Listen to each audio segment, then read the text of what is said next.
So I worked with two of the last prime ministers of India, and both have two very different styles of working.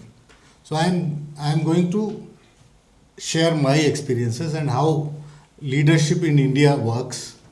Nothing to boast about, but these are actual experiences. Okay. Yeah. So this is something which is close. So I think you understand that 2021 ISRO launched 104 satellites at 73 million US dollars, one tenth the price of a single satellite launched by NASA. So we understand, and before launching these satellites, we did not forget our tradition. So we mixed tradition and modernity by breaking a coconut and also possibly reciting a lot of mantras so that the satellite is safe. Now, this is something which we have figured out, that I should not forget my tradition, which is a fantastic thing to do. My roots are where my roots should be, and my rocket should fly where it should fly. So this is the first route that I think that Indian leadership follows, and I think I am proud of it. The second is this. So we have a lot of leaders across the world from the Indian origin, maybe Sundar Pichai, Satya Nadella, etc., etc. They have learnt their roots from India and pragmatism in wherever they are in their businesses. Why I am saying this is, see, one important thing that runs these big corporations is frugality, like the lady just now said. So frugality comes from our mothers, Indian mothers specifically. So yesterday's dal or pulses, if they are left in the fridge, they will be mixed with flour and served as paratha next day. So I don't waste it, it does not get into the dustbin. I learned frugality. In all major corporations where Indians are working, frugal behavior is one of the cornerstones of what they do. And that is something that we are proud of, that our resourceful leadership is making optimum utilization of the available resources, which is the true definition of management that Indian mothers do. So this is the second thing that we do. The third is leading with legacy and ethics, and we have one great name, which is Ratan Tata, who was known for his ethics. He is no more. So one terrorist attack, the huge terrorist attack on 26/11 in Taj Hotel, which is owned by the Tatas. What does a businessman do when the hotel is burned down? He calls the insurance, claim the why. But what this gentleman did was call all the 1600 people and their families working in the hotel, that till the hotel is up for renovation, we are going to pay for the salaries. So there is nothing that is going to stop. Your life goes on, my rebuilding goes on. Fantastic way of treating your people, and the ethics that he follows is put into practice. The fourth, from I to E, which is the inclusive leadership. Now again, one lady who makes India proud is Indra Nooyi, the CEO of PepsiCo, ex-CEO of PepsiCo, and she understood that if there are people working in my organization and if they are contributing positively to the organization, there is a lot of things behind their lives which are not being seen by the corporate. So she would write a letter to the parents of each of the employees of PepsiCo, telling them that we are thankful that you have such great children who are contributing to the corporation. So it shows how inclusive it is, that I am not just bothered about my employees, I am bothered about their families also. So like Ratan Tata, Indra Nooyi also used to do this, and she used to write letters personally. Next up is when Indians get technology. I think we were late in getting technology. But today, if you see, India ranks very high in emotional leadership. Very high in emotional leadership. So you can see that in the technology front, again, mothers are very good in using WhatsApp. So we understand again that if there is a technology, And if AI is there, and if it is ease of use, there will be people who are ready to embrace it. There are no questions asked. So that is something that our grandmothers do. They connect to their children somewhere in UK, in US through WhatsApp, through video calls, and they are doing all of that. Maybe they might not be very good, but the basic necessity that they do, I think all mothers and grandmothers have done this, and they have done this to good use. Next, now the heart in leadership, I don't know how many of you have seen it. Prime Minister Narendra Modi, whom I work with since 2014, had invited the Indian women's cricket team, which won the World Cup the first time.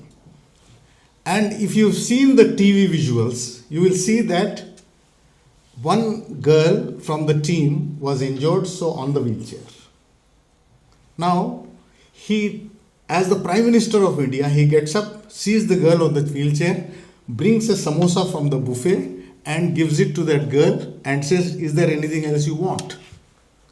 That is the heart in the leadership.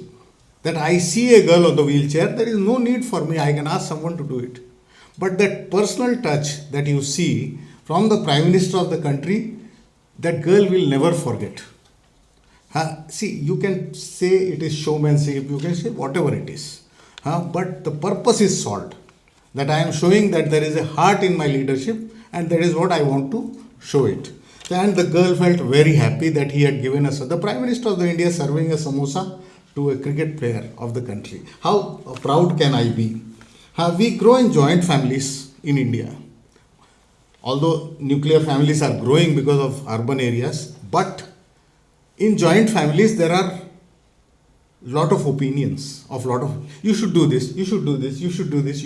We live with that kind of opinions. We live with one toilet and sharing.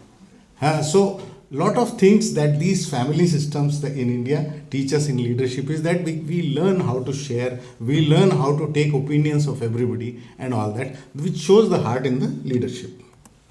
India's leadership ascent has been very great. 5th largest economy in the world, 3rd largest startup ecosystem, 30% of 500 Fortune CEOs. Then we have a leader, we are a leader in digital payments, most youthful country. Last but not the least, most populous country for which the leadership is not responsible.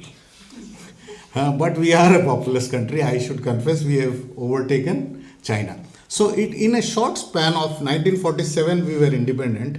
In a short span we have grown by leaps and bounds. Last 10 years have been phenomenal for us. But we are happening. Everybody is recognizing that we are there. We are in all the platforms that you can see. Impossible is not a starting point. 1960. I was not born then.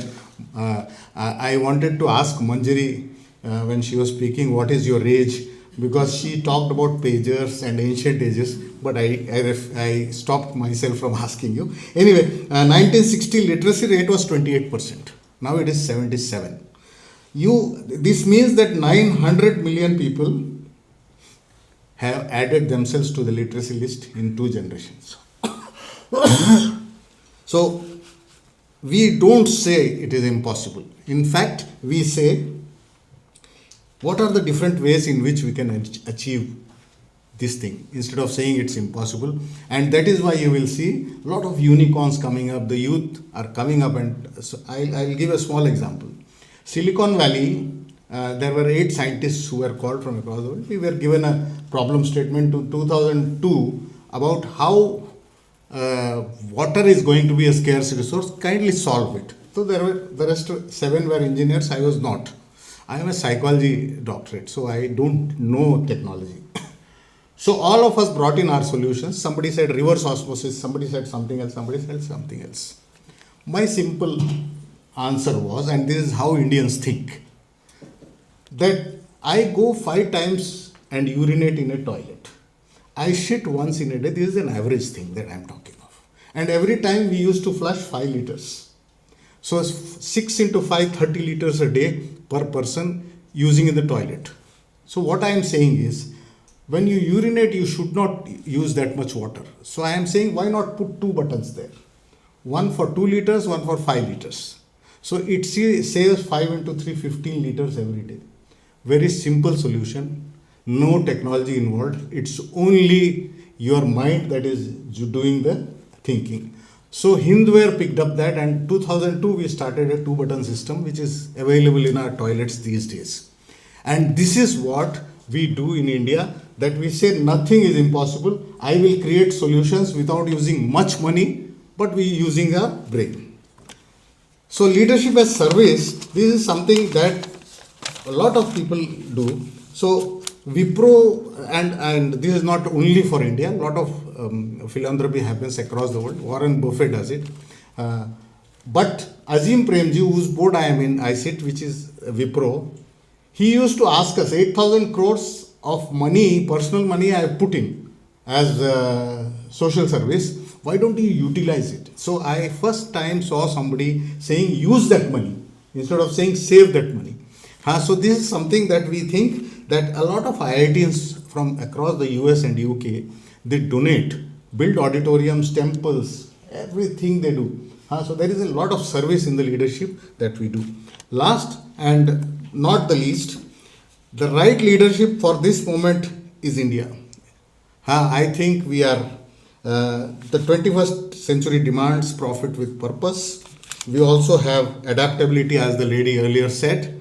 And Indians are highly adaptable. COVID, I have seen drivers, because buses were not plying, they became gardeners because they had to earn money, they became adaptable. So across the world this is it, but we are highly adaptable. We have a long-term plan which our families do, and they say that first earn money, then take a vehicle, 2-wheeler, then take a 4-wheeler, then build a house, and then marry. So these are some things that we do, and these are some things which we plan in the long term. So this is something, and then stay human in the digital age. So in the race to the future, India is not there in the race to the future. We only want the world or a future where economic growth lifts everyone, where success is measured in smiles as much as figures, where leaders serve rather than rule. So that is India for me, that is India for the world. Thank you all.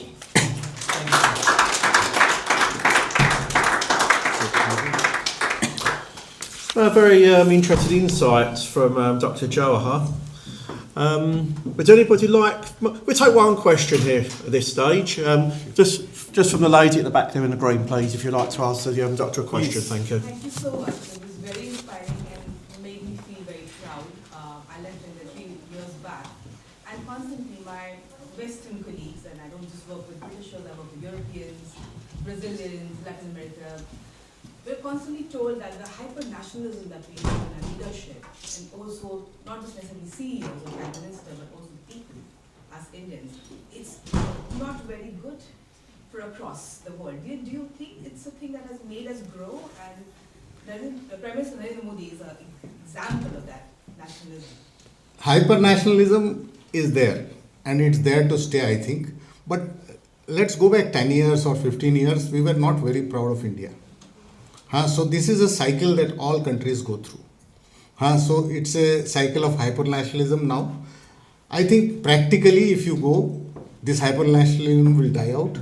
The world becomes one hyper-global nationalism or something like that, or internationalism. But this is a stage we are in, and we have to accept it that we are proud that we are Indians. We should not change. Thank you very much, sir. Thank you very much indeed.